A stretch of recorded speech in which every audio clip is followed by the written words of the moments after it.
Primary 2022 নিয়োগ প্রক্রিয়া 11,765 panel, তার মধ্যে প্রায় 9,533-এর নিয়োগ হয়ে গেছে, যেটা বোর্ড বলেছে।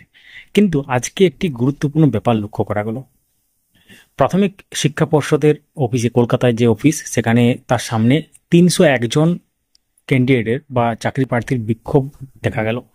বিক্ষোভের কারণ কি? সেখানে তাদের তাদের যেটা দাবি, যে তাদেরকে পর্যাপ্ত পরিমাণ শূন্যপদ থাকা সত্ত্বেও নিয়োগ দেওয়া হয়নি। এটাই তাদের মূল দাবি, এবং তারা মাননীয় পর্ষদ সভাপতির সাথে দেখা করবেন, তবেই সেখান থেকে নড়বেন। তাছাড়া কিন্তু সেখানেই থাকবেন।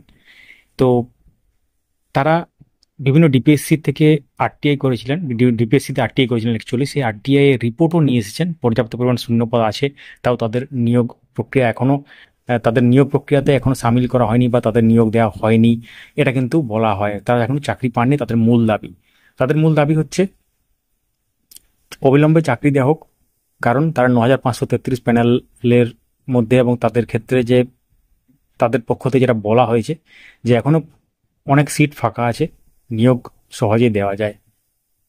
তারা একটু আগে যেটা বললাম, আরটিআই কপি নিয়ে এসেছেন বিভিন্ন ডিপিএসসিতে, যদিও সব ডিপিএসসি থেকে তারা উত্তর পাননি, কারণ এক্ষেত্রে আপনারা জানেন যে ডিপিএসসিতে কোনো তথ্য দেওয়া সংক্রান্ত একটা নোটিশ দেওয়া হয়েছিল, যে ডিপিএসসিতে কোনো প্রাইমারি রিলেটেড তথ্য এখন, বা আরটিআই রিলেটেড বা যে কোনো এই টাইপের কোনো তথ্য এখন দেওয়া যাবে না।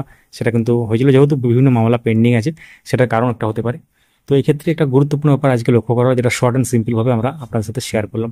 তো এইসব ক্যান্ডিডেটদের পরবর্তী পদক্ষেপ কী হবে, বা পর্ষদ কি, মানে পর্ষদ সভাপতি মাননীয় গৌতমবাবু কি দেখা করবেন, সেটা সময় বলবে কি হতে চলেছে। সঙ্গে থাকুন, দেখতে থাকুন আপডেট মাস্টার। চ্যানেলটিকে সাবস্ক্রাইব করে রাখুন। যারা ফেসবুক থেকে দেখছেন, পেজটিকে ফলো করে রাখুন। ধন্যবাদ।